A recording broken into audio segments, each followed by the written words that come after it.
Welcome to Outrage Astrology. My name is Mike. And I'm Brittany. We talk about astrology, we talk shit, we yell at each other, we learn a lot, we teach a lot. What are we talking about? What are we even talking about today, Brittany? We should yell at each other a lot this episode. That's really fun. So fun. Okay, progressions. We're talking about progressions. We're continuing our predictive series, and we're moving on. Yeah. So progressions are I'd call it an intermediate topic, right? Yeah, because before I really got into like the real heavy predictive stuff, I was starting to kind of mess with progressions a little bit. I was actually introduced to them by the wonderful Jewel Mayberry. But progressions are a predictive technique that catalog the types of psychological changes that a human being will endure throughout their life. Because the natal chart shows your early conditioning. It shows your predispositions. It shows your impression of the world, how you decided you would survive right after, popping out of that vagina, right when you were born. But people change and grow and evolve.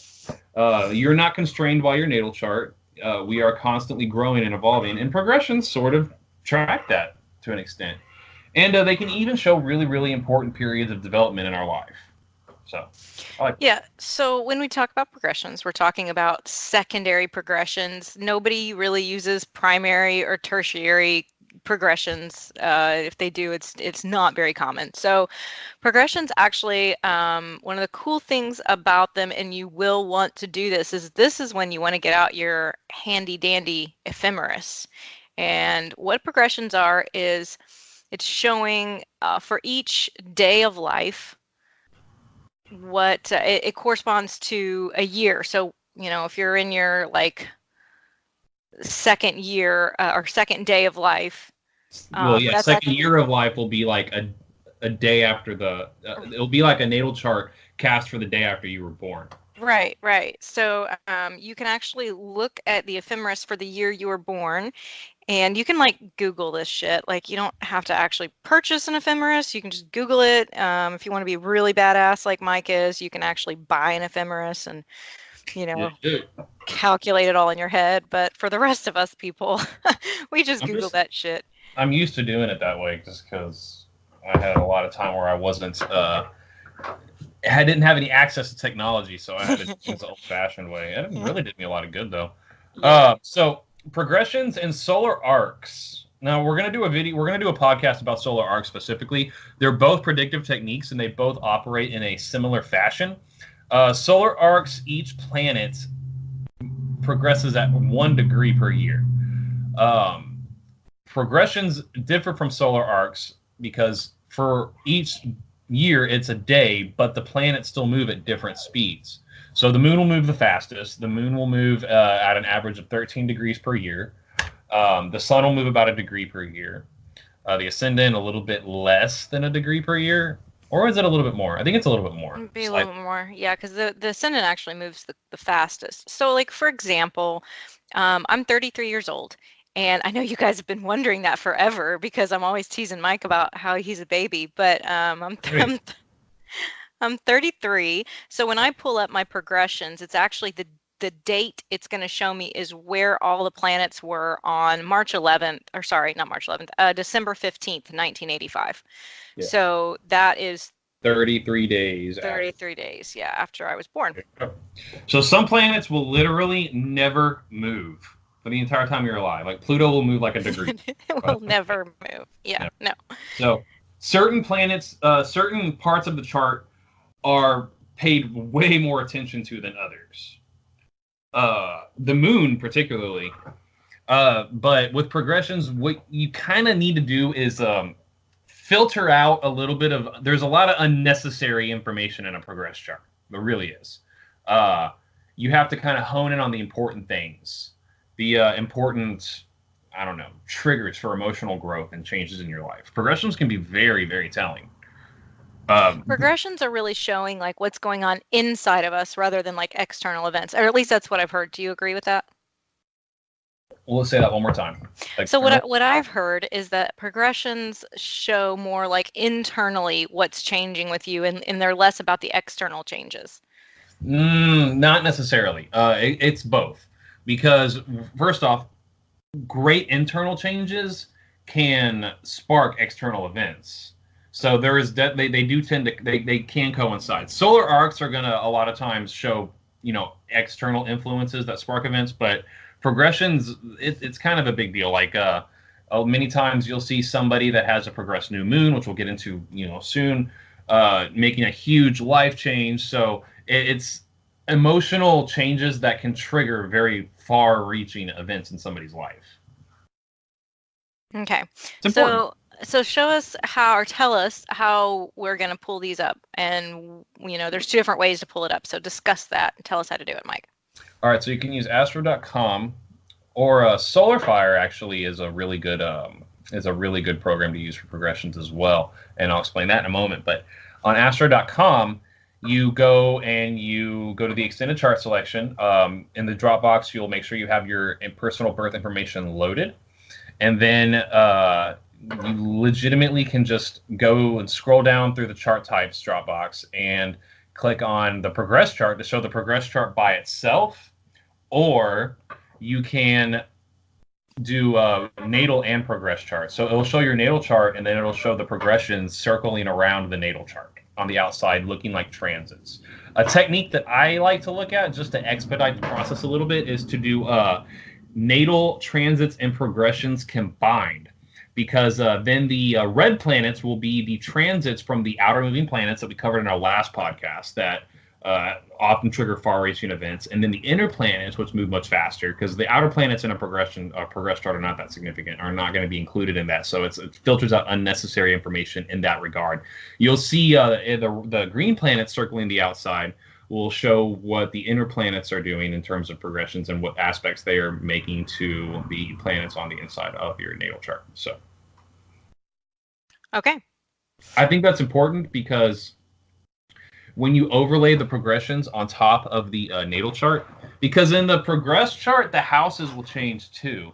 But if you're experiencing a very powerful lunar progression, like a progressed new moon or a progressed full moon, which is the moon and sun in opposition, then it's important to look at what house in the natal chart that opposition or new moon is occurring in, because those areas of life will be highlighted. The 1 or 2 houses will be highlighted in terms of where these changes are going to be manifesting. Like, for instance, I'm experiencing a progressed full moon right now. That's the sun and the moon in opposition, which is the culmination of many events or a lot of decisions you've made over the past 12 years. And it's happening in the 9th and 3rd house, respectively. If you overlay the progressions onto the natal chart. And like, I'm getting ready to fucking, flee the country legally, but flee the country. So, I mean, so the 9th and the 3rd house are very much, it's travel. It's pretty fucking obvious. I mean, come on.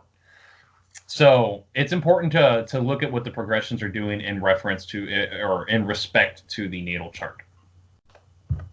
So, Mike, you had a story you wanted to tell. I haven't heard the story either.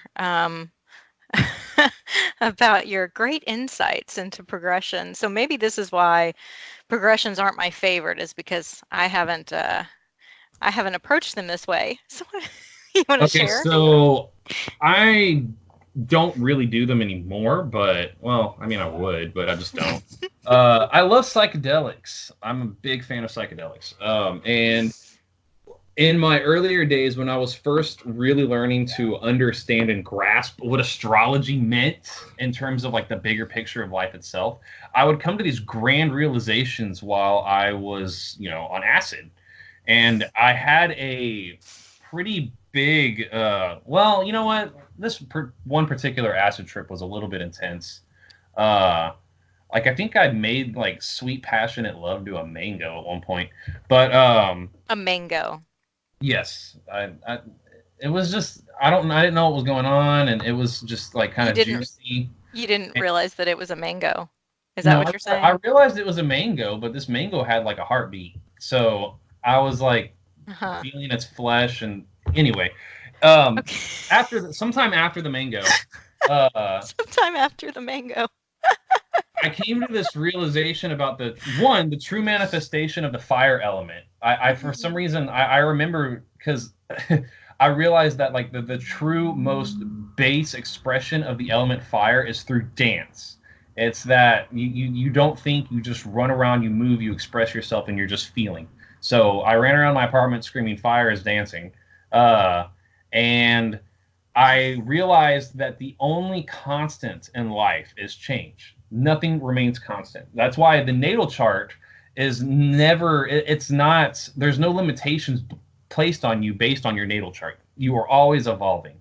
The natal chart, like I said, it just describes your predispositions, but we are constantly, if not physically evolving, psychologically evolving. And I guess acid kind of really helped consecrate that realization and that concept in my consciousness.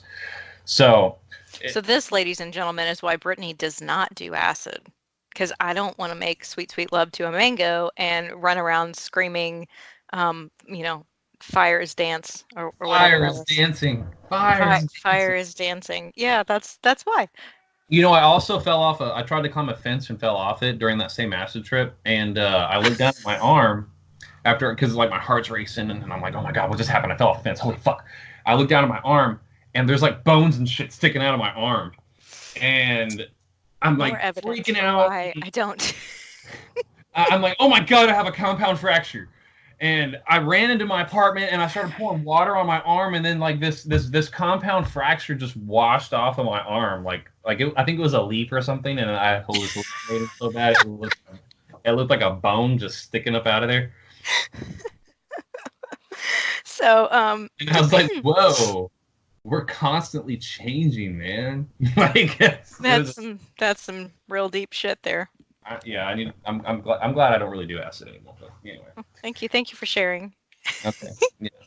So, when you're checking out a progress chart, there are some very there are key things you want to look for. Some of the most important events you will see in a progress chart are the sun changing signs, the ascendant changing signs, the moon changing signs, or the moon changing houses. The sun generally will not change houses because the ascendant moves at a similar pace to the sun. It does happen every now and again, and that is a huge progression, but most people will live their entire lives without experiencing that one particular progression. People that do experience it do have some very unique, very, very unique experiences happen to them. But so what have you seen from those particular progressions, Brittany? Like how have they manifested for you? Do you want my real opinion? Well, I mean, before we go, I have a feeling if you say that, we're about to disagree, and so yeah, go ahead for the sake of. I'm a researcher, okay? So, I'm going to go and I'm going to check dates and things. And this is how I really see if I like a predictive method, is by looking at past dates that I know were a big deal. And then when I see a big, particular thing on a chart, I'm going to go and cross-check what date that corresponds. So I'm going to do it both ways to see, if it's valid, if I really see a whole lot going on with it. For me, in my own chart, I have not seen progressions line up with major shifts for me. Maybe you just weren't paying attention, or maybe your life is just really boring. Yeah, it hasn't been that boring though. I mean, I haven't seen it. Now, as far as like other people, I mean, like with my husband, for example, when he was born, Venus was in retrograde, and around his mid-20s, Venus went direct. It was right around the time actually our second child was born, and I felt a very subtle shift with him becoming more affectionate, more like out. I mean, he's always been like, a very physically affectionate person, but much like he likes to, hump me when I'm like making sandwiches and, things like that. So, I did see a difference with him around that time. So I'm not saying that they don't work. I'm just saying in my own chart, they don't stick out like a sore thumb for me. And I'm about the astrology that like really fucking sticks out like a sore thumb. Like you cannot deny that shit. But anyway, Mike, you are much more involved in progressions. I know you love progressions. I don't discount their validity. It's not a method I'm going to use frequently. You have to use progressions to find certain events, you have to look for some very specific things, and we will go into it as we progress with the podcast. Also, I failed to mention, I was going to bring up why I like Solar Fire for progressions. With Solar Fire, you can actually scroll through progressions to find out like an exact date a planet goes from retrograde to direct, or from direct to retrograde. Or so you can actually, it's a lot easier than on Astro.com in terms of tracking progressions. Uh, I just but do it with a good old-fashioned ephemeris. yeah, You know, I think this was one of like our when we first started like talking, like becoming friends. This was like one of our first kind of arguments. It's because we started talking about progressions, and you were like, "You don't like progressions?"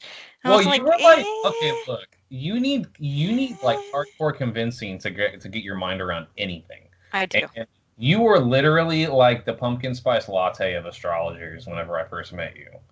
Fuck So you. No, I wasn't. I taught yeah, you you solar were. I arcs. had to no, I had to open your mind, and I taught it was you funny. solar arcs, you little turd. I know. After I opened Pandora's box for you, and then all of a sudden Oh, you you started did. finding things and started teaching me. So Uh-huh. This is like the guy who's like, "Man, I gave that girl her first orgasm. Now she's a freak." That's like the astrological version of what you just said to me. I'm gonna. I developed you. Yeah. Okay. Whatever. Whatever. Whatever. Okay, so I'm actually going through some pretty intense progressions right now. So, and I've noticed them manifesting in my life. Sometimes they can be very subtle. If you're paying attention to them more, they are definitely far more noticeable. And if you go back to certain periods in your life, very, very pivotal periods, you will notice certain things. Um, like for instance, me right now, I am experiencing my progressed lunar return, and it is happening at the exact same time that my sun is progressing into another sign, which is also extremely important, and the moon is making an opposition to the sun, which is also extremely important, and the sun hasn't changed signs yet, but it's at the anaretic degree of Capricorn, which is also very, very intense. It actually makes when you have a faster moving planet like the moon, the sun, or the ascendant at an anaretic degree, it makes that year a very it's a crisis year, because your brain is literally like rehardwiring itself. It's changing, and so it creates a little bit of confusion before the dam breaks, and you finally experience the changes at the full level of the progression. But like it's actually having a very marked effect on me. Like especially with the sun being at an anaretic degree right now, I'm not thinking. I'm gonna admit it. I'm not. I haven't been thinking overly rational lately. Like I don't understand. Even after reading progress charts, these changes are these progressions are so intense that I don't know what's going on with me. Honestly, like my son's moving into Aquarius. I'm not used to that energy. So it's making me kind of short circuit a little bit. I'm not gonna lie. So that kind of brings up a good point. So people are like, well, but so like Mike, he's a Capricorn, and your son is moving into Aquarius. Okay, Mike's always going to be a Capricorn. Okay, it's not, that doesn't change it. It's just going to put kind of Aquarian flair to that Capricorn nature. Yeah, the reason they say that Capricorns grow up backwards is because if you ever heard that before, Brittany, where Capricorns start off real serious and they get progressively Yes. more Yeah, lighthearted it's as they get older. Saturn thing, yeah. Yeah. It's because of Capricorn, the sun in Capricorn progressing out of that more serious sign and then into Aquarius, and then when they get old, usually it's progressed into Pisces, depending on where their sun sat initially. So that it gives them a much more relaxed and more childlike kind of vibe later on in life. So, and if they get really, really old, they'll go into Aries, and holy shit. And they're going to be like Hugh Hefner before he died. Okay, so what is the progressed? I don't know. I'm just meaning because he was like, so childlike in his old age. Yeah. So, okay, what is the progressed sun really showing us? How is it different from, say, the moon or the ascendant? Well, the progressed sun, the sun, it's still the ego, but it's just the progression of the ego. Your ego is a very strong part of your personality. It's a part that resists change. I mean, it's ruled originally by Leo, and Leo is a fixed energy. So changes that occur to it happen slowly.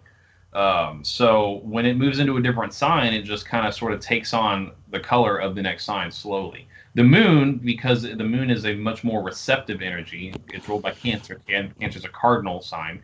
It moves much more faster and it changes much more quickly, and that's reflected in the progress. That's reflected. I apologize, in the progress chart. Okay. So, and then you see it as it moves into different houses too, right? It actually changes the flavor of it significantly. You start to experience different areas of life much more intensely. Those themes come up for you emotionally.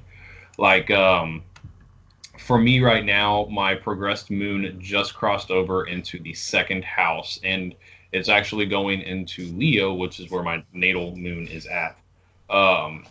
So second house issues become more highlighted for me. My values, things I own, money. I mean, yeah, money is always an issue, but still, like it gives you sort of a more patient type of vibe with it. Whenever my moon was in the first house, I was actually way more. I'm not gonna lie, I was way more emotional, much more emotionally reactive, and it was like that for a good year and a half, well, almost 2 years. And it was going through the sign of Cancer too, so that just was like throwing gas on a grass fire.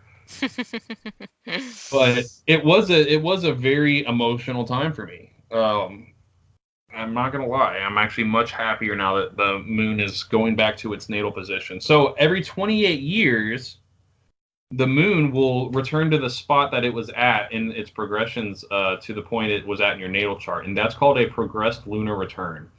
And it symbolizes emotional maturity.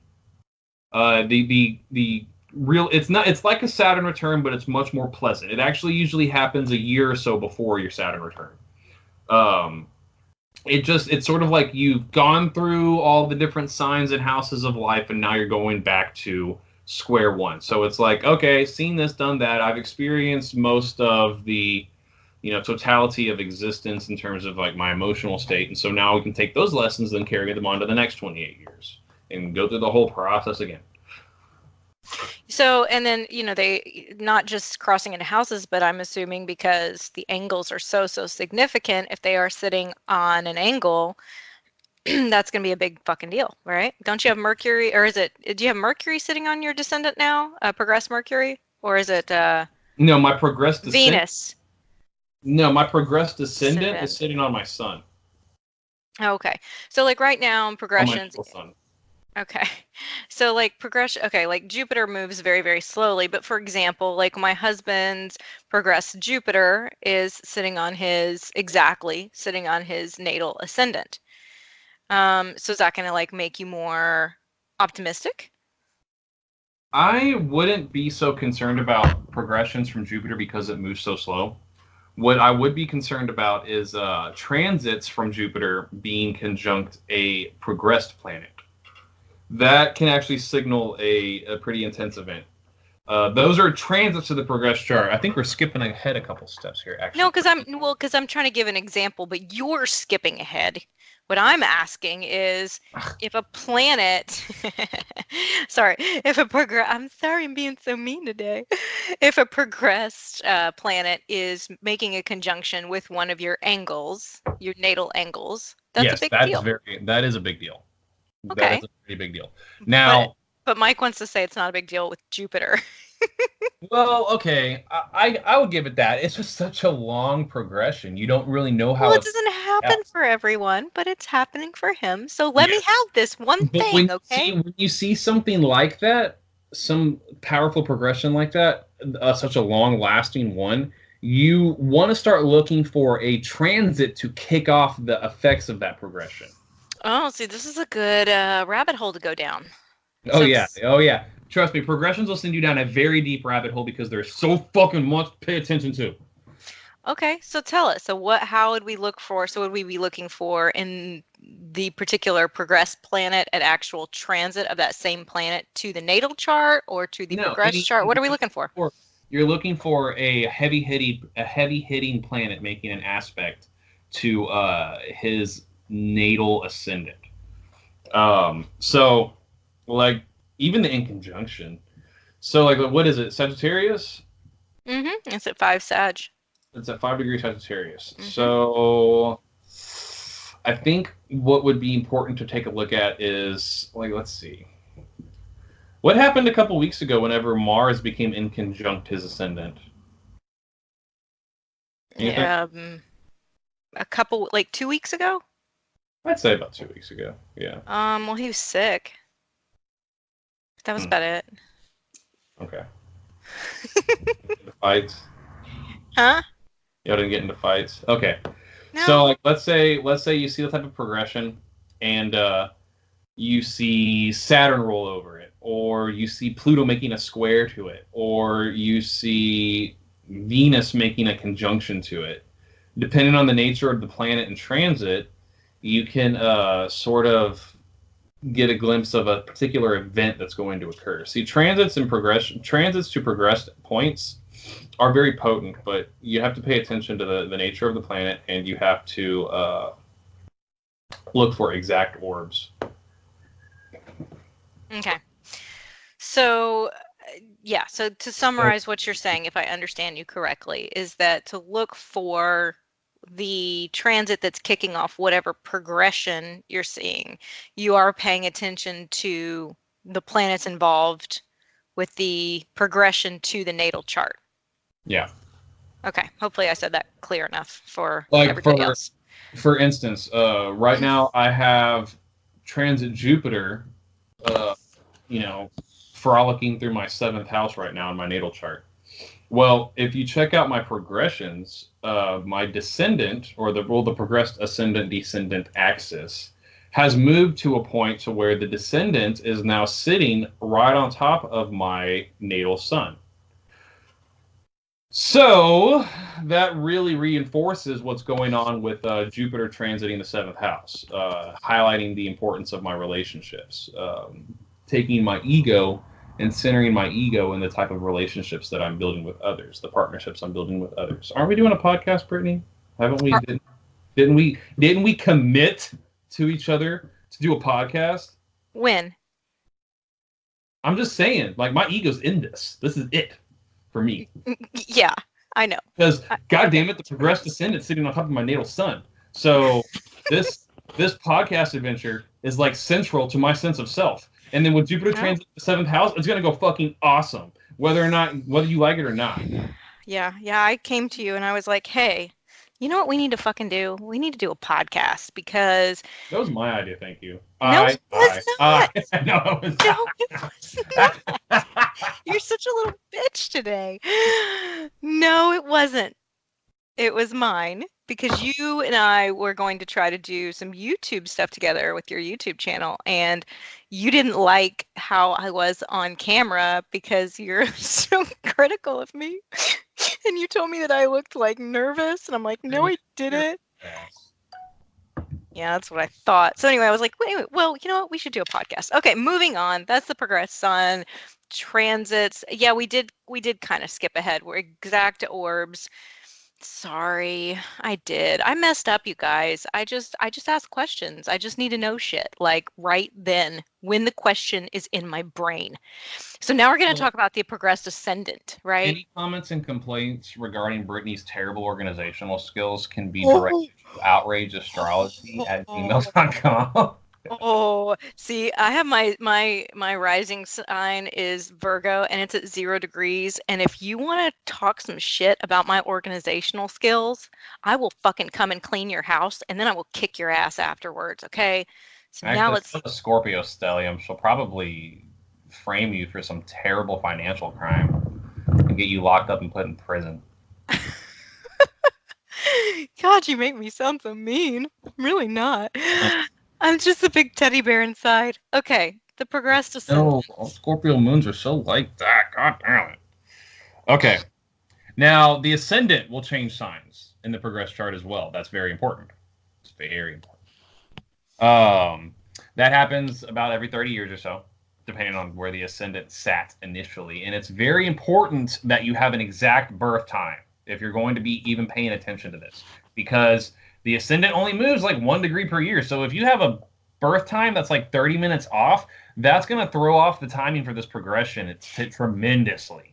Yeah, don't come at us with some shit where you want us to do your chart saying, well, I think I was born like around 7:30 in the morning. Don't do that shit to me. Okay, if you do that shit to me, what I'm going to tell you in a very, very nice, calm way is that I'm going to rectify your birth chart first. Okay, moving on.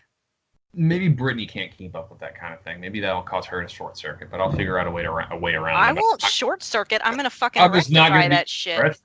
Yeah. I'm going to rectify your fucking birth chart and tell you when the fuck you were born. She can actually do that. I'm not that good at that. It's too much time. Brittany will put in the work for that. It's hard. Like, oh yeah, well, because you know what? Because you know how many women come to me and they're like, okay, so there's like these couple guys that I'm into, and I think that he thinks he was born around this time, and I'll be like, okay. And so then we have to born. Oh, I think I was born in the morning. Oh. Yeah. Yeah, okay. It's real helpful. Okay, so yeah, so the progressed ascendant, it moves slowly, right? A little bit slower than the moon. Yeah. All right. What does it do? Depends on what sign it's moving into, but you begin to take on the characteristics for a little while, or for a long while, of the sign that the ascendant's moving into. Like, my ascendant moved into... See, I've had a lot of crazy progressions over the past year, so I can really... I'm using a lot of my personal observations of my own life to back up a lot of my statements, but I've seen this in others. My progressed ascendant changed signs into Cancer at the same time, actually, that the moon was traveling over the progressed ascendant. So it was actually a pretty big transit, or a pretty big progression. But I noticed that I became a lot more emotionally available. Sorry, Brittany, we've known each other. Trust me, we've known each other long enough that emotionally available ascendant mask has fallen right the fuck off of me. And the thing is, when we first started being friends, he likes to tease me because, we were talking and he would not answer my text messages, and finally I'm like, look, dude, I'm not gonna chase your ass. Like, if you want to be friends with me, you can fucking text me back and put in some effort. And then he was like, no, the words you used were, I'm too old to chase after anybody. That's what the fuck I said. Yeah. And then I was like, fine. I'll be friends with you. I love you. You're the best. I say that now. Okay, so actually, a progressed ascendant. So like when my husband graduated from college and started his career, his progressed ascendant was just rolling into Capricorn. Yes. Which makes a lot of sense. He moved into the career world. He did. Yep, he moved out of the Sag party world. I'm just gonna, work at a gas station and get drunk all the time because I can get cheap beer I got a family I gotta take care of, and yeah. I have a buddy who and I think I did a video on this. He's got some really intense transits and progressions that are that are really pointing to a breakup in his relationship that he's had and he's been in for a really long time. And it makes sense because their relationship is definitely very troubled. But it's coinciding with his progressed ascendant moving into Sagittarius. And so that drive for freedom becoming a part of his personality, honestly, it really does make sense with what was going on with his transits and from his solar returns and what I've seen. So there's another thing to pay attention to with progressions. Progressions will typically support other things you're seeing in terms of transits, solar arcs, solar returns. If you see anything really significant in a solar return, you'll find something in the progressions that support it that also add a little bit more color to the interpretation. Those charts always support each other. If you have the type of faith in astrology that I do or Brittany does, you'll notice that everything is connected. That's another thing I learned from being on acid, the big circle. You take your hand, you point your index finger out, and you draw a circle. Everything's connected. All those charts support each other. So Yeah, that's kind of a rule that I will use, and a good astrologer should use when they're doing predictive work especially, is you need to see the big stuff is going to come across in two or at least two. I would go for three of these charts. So you're going to see it in the transits, you're going to see it in the progressions, you're going to see it in the solar arcs, you're going to see it in the solar return. It's going to repeat itself. yeah, it's not going to be the exact same aspect in each chart, Right, but they will be similar energies, similar types of they will very much support each other. yeah, if you know what it means. So I'm just looking at this because I was like, I wonder where my progressed ascendant's in. It's actually still in Virgo because I guess I'm such an early Virgo. So mine's taken its sweet ass time. But it is in my second house. It's what? It's actually still in Virgo. It's actually at 27 degrees Virgo. It is in my second house now, if you're using Placidus. But it's still going to be a couple years until it's in Libra. What do you think will happen when it transpires over into Libra? I mean, I think I'm going to get even hotter, probably. You can age like fine wine. Yeah, I mean, maybe I'll chill out a little bit. Like maybe I won't be so anal retentive about my organization and my cleanliness, and I'll just be like, fuck, man, I'm not going to do the laundry today. I'm just going to, sit back and drink some wine. Yeah. Now, the other planets, the Venus, Mars, Mercury, they will move as well, obviously, because all the planets will move, but they're not as significant. However, yeah, I thought so. Like in May, we were talking about this before we started the podcast. In this past May, so about a year ago almost, my progressed Mars moved into Scorpio, and I was really sure that I was just gonna be like super slut. Not really, but I mean that I was. Huh? I mean, a slut for my husband, right? I thought I was gonna be like even more sexual than I already am, and I'm trucking along. I guess my libido's already so high that even that Mars progressed into Scorpio can't make it any better. Haven't you been like humping doorposts and stuff like that? I mean, I know you wanted to cut that out of the last podcast. We'll go ahead and bring it back up. You're such a dick. No, I have not been humping anything other than, things that are designated for humping purposes. So, okay. I'm going to come to your house and I'm going to get some Post-it notes and put a "Please hump me" sticky note on your doorpost. Great, that'll be real appropriate for my children that can read. They're gonna be like, what? Why is this weird guy in our house putting up weird Post-it notes? You'll see your son humping the door. I'll be like finding them weeks later, and I'll be like, fucking Mike.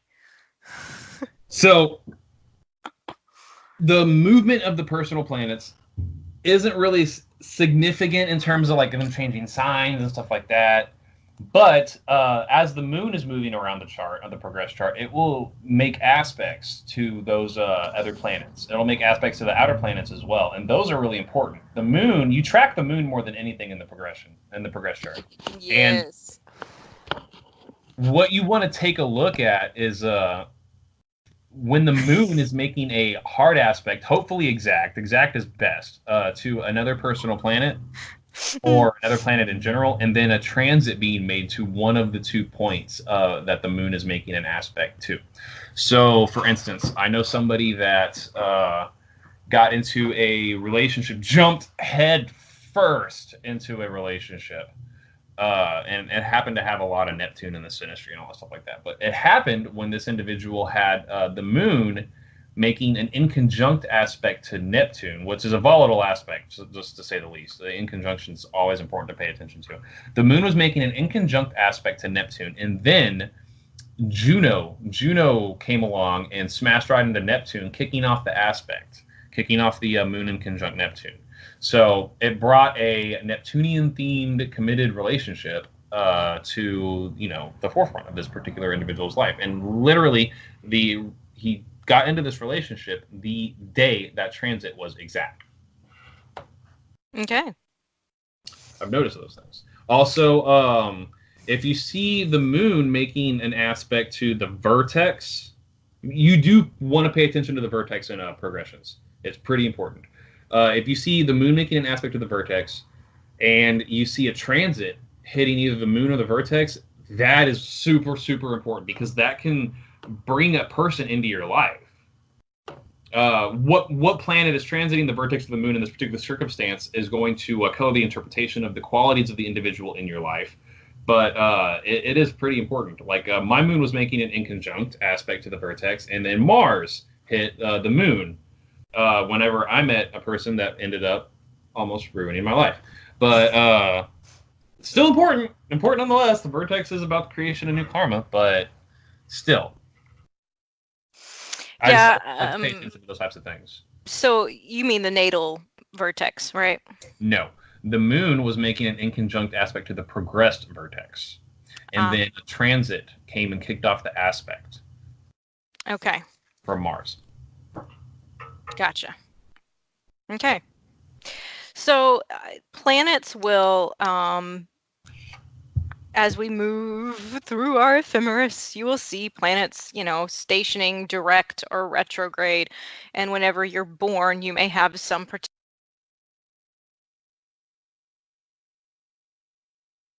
I have seen when planets like Mercury or Venus are in retrograde when you're born. Like I was talking a little bit earlier about my husband's Venus being in retrograde when he was born.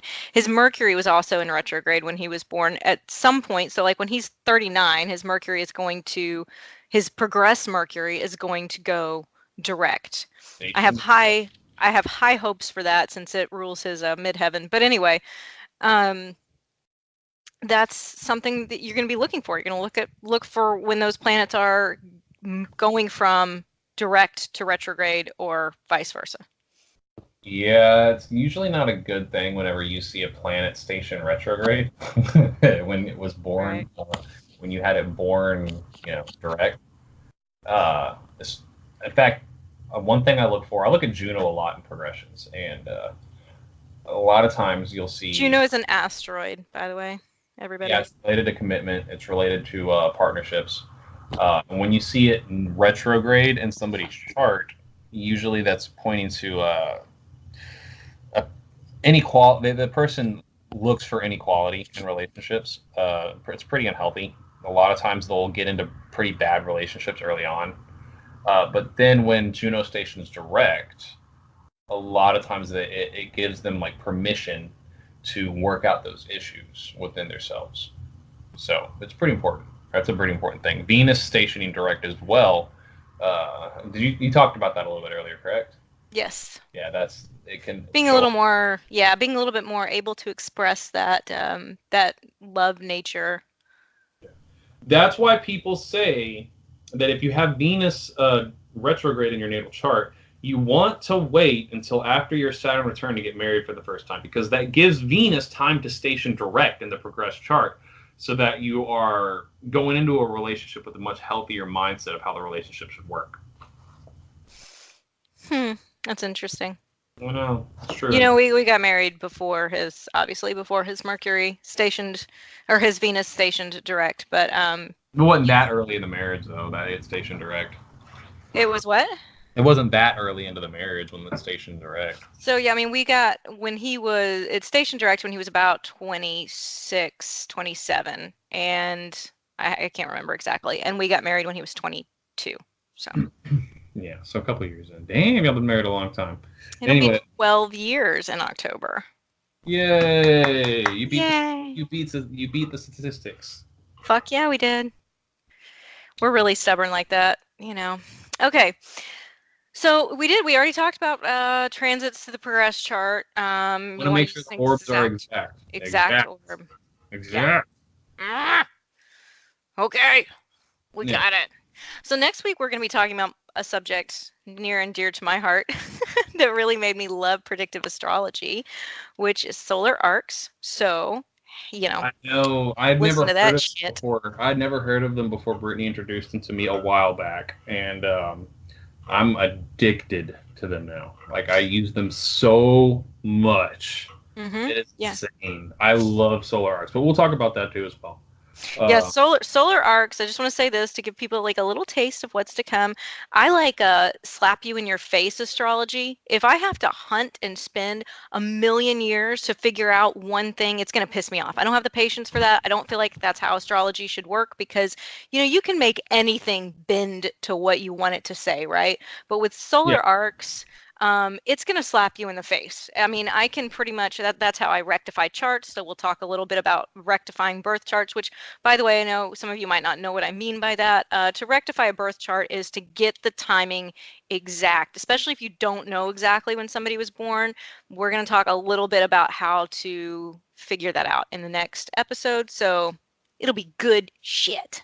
Good shit. Good shit. All right. So thank you for listening. You can email us with questions or for consultations at outrageastrology@gmail.com. You can subscribe to our channel so that you can know when we have new episodes coming up. And yeah, I guess we're going to come at you next time. Yes, ma'am. I'm Mike. And I'm Brittany.